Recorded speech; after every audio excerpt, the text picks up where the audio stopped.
tahimik na kumikilos, ibang klase talaga ang mga galawan.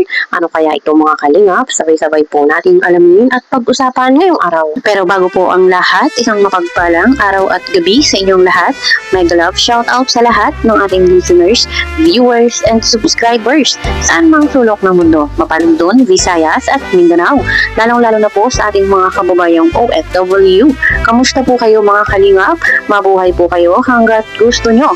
At kung bago ka pa lang sa aking munting YouTube channel, huwag ka nang mahiyang mag-subscribe, like, share, and comment. Huwag mo na rin kalimutang i-click ang notification bell nang sa ganon ay updated ka sa aking mga paparating na video. At syempre, patuloy po natin suportahan si Kalingap Rob at ang ating ama ng Kalingap, ang nag-iisang founder, si Kuya Val Santos Matubang. Kung maaari po ay no skip ads nang sa ganon ay mas marami pa tayong malingap na nangangailangan at konting paunawa po kung maaari ay tapusin mo muna ang kabuuang video nang sa ganon ay akma ang inyong mga komento. At yun nga po mga kalingap, sa kabila po ng mga gulo ay ibang klase din po talaga ito si Kalingap Edu. Sa ngayon, ang buong bansa ay nagdaranas ng krisis pero si Kalingap Edu ay talagang nagpapagawa ng bahay. At kung atin nga po nga mapapansin, ay nasimula na yung kanyang pinapagawang bahay.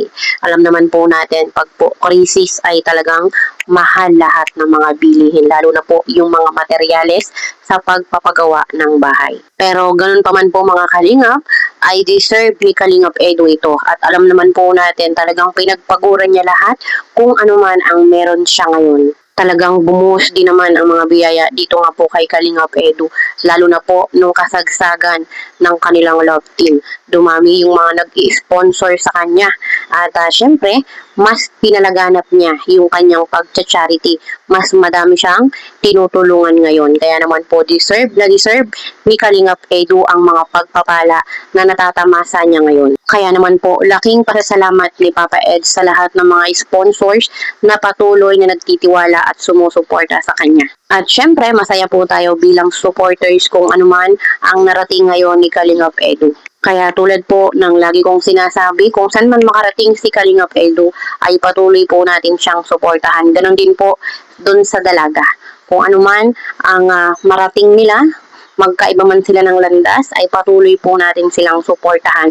Dahil sila po, nung sila pa, ay minahal din naman po natin. At kung tutuusin, ay napasaya din naman po tayo. Kaya po iwasan na natin yung mga negative, no? Lagi lang pong positive.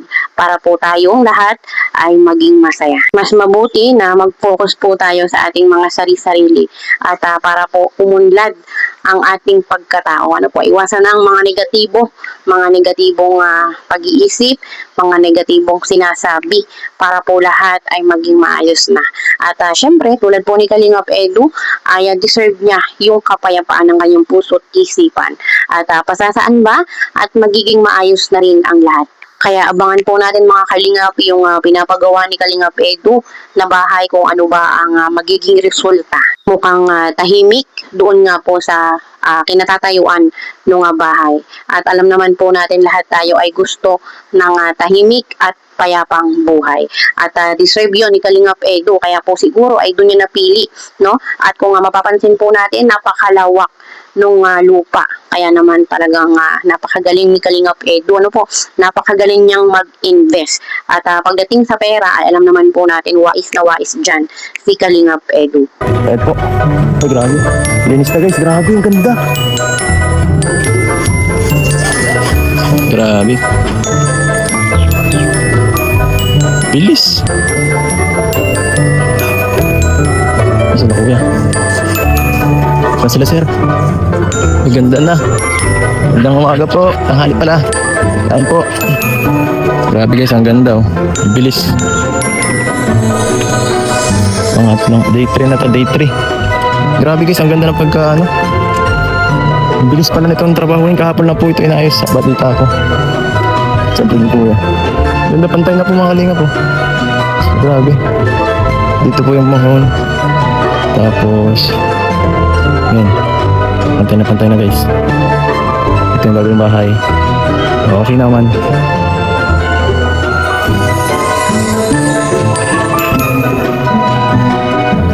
Ayos guys. Magiging maganda na to. Medyo magastos pero at least meron pang pag-aanahan, pagtatambayan na panibago.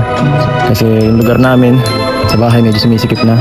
Saka ito ay sayang din kasi yung bote. At yun, para din to sa mga talagang gustong bumisita sa atin. Ayan po. Para di masayang. Para may dagdag tambayan guys. Sa mga gustong bumisita, syempre, update lang tayo dito. Oh, kuya. Oh, kala ko kung nasaan ka. Anong update? Bumalik ako doon sa bahay niyo. Oh, kanina ka pa dito? Oo, tapos bumalik ako doon sa inyo. Sabi ko, Kala ko na. Hindi mo alam. puntahan ko kasi kanina, duman lang ako. Tapos sabi ko, nandyan pa niya. Nandyan lang ako doon. Grabe. Ganda na oh. Ganda sa akin. Yan po guys, sa mga ano, mapapanood niya sa vlog din ni Kuya. Yung pag ano dito. Grabe. Isa talaga. Mahirap talaga. Grabe ang pagkano. Yung ano, yung kalingaw na ba, no, nalinis yung kali. Napantay. Nahirapan din talaga. Ganda nagbungkal talaga. Kasi at in talaga grabe kung lalaan. Makikita daw, may gordya daw. Sila Kuya Star. Grabe po. Tahimik dito. Maganda lang dito. Tahimik talaga. Kung gusto mo magano. Ha? Wala akong Walang panya. Walang pahingahan. Yan yung ano, kinuha ni Tatay Manuel. Shoutout kay Tatay Manuel. Ano, nirecomendan niya yun. Sa kurman. Na mga trabahador. Yan yung kinuha ni Tatay Manuel na magtrabaho talaga. Ako. Recommended niya. Oo. Pagbubayan. Hindi lang ito sa pera. Hindi siya pagbubayan. Ayos yan. Kung sakali, ano, very good yan. Kasi yung mga Manila, hindi nagdadagin. Parehas yan. Atindi rin yan. Tatay. Yan talaga. Sila ay. Yan talaga si Papa ang Purman. Ang founder din, walang dami. Purman talaga ano dyan. Siya taga, ano yan, taga Sita. Mahigpit pati yan. Mahigpit yan. Magaling din kasi yung ano yun. Okay na yan. Kaya hindi na ako na ganong apat yung ano. Kasi para mabilis ang ano, gawa. Oo. Dalawang magbato sa maso. Kasali. Dalawa din sa maso. Guys. So far, very good. Ayan guys, so ano, approve naman pala ito sa ating mga engineer at ano.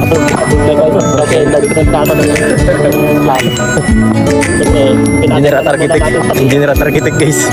Kailangan kasi dito, guys, kailangan lagi kang sa mga gagawin kasi pero yung pinapatag namin bilang isang ano ko architect bilang isang architect kailangan kong ipulido yung gawa. So ikaw nagplano niyan eh. Plano yan. Kailangan okay ba yung ginawa nito? Okay kasi ako nagplano niyan. Kailangan Ikaw nag-drawing niyan eh. Ikaw nag-drawing eh. drawing niya. Hindi ako pwedeng gumawa ng Hindi lang siya taga-bantay din dito. hindi ako pwedeng gumawa ng plano na babagsak. Kasi kung nagawa ko yan ng second floor eh. Yan kailangan may mga abang yan. Kasi parang malalapan. Yun lang. Pero mukhang mali yata yung plano natin. Balik kung may second floor na wala na. Wala na. Mukhang mali na drawing ah. Ang plano kasi may chicken. Bakit naging wala na? Dapat yung ganito yung bakal.